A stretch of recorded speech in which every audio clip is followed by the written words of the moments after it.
大家好，欢迎收看生活小帮手安姐。天气变冷，很多朋友都喜欢洗个热水澡，但是不少人呢也有这样习惯，就是在洗澡的时候，热水器插头是一直插着的，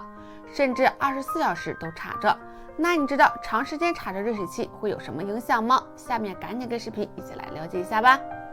第一，一直通电会烧坏我们电热水器的热水芯。热水芯是用来控制我们的水温度，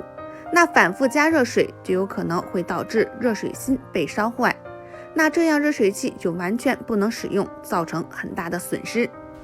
第二，热水器价位不等，如果买到劣质热水器，洗澡时插着插头，连着电洗澡，那是很危险的，因为劣质的热水器材料都不是很好，那用久了呢就会老化，所以插着电洗澡就会很危险。就在这几年，经常有新闻报道洗澡漏电伤亡事件，所以洗澡时热水器插头一定要拔掉，这样才放心。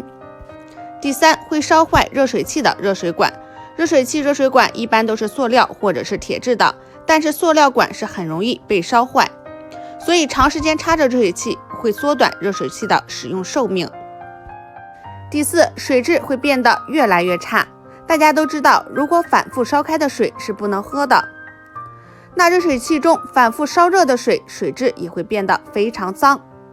热水器24小时都开着，反复烧的话，水就会产生很多杂质，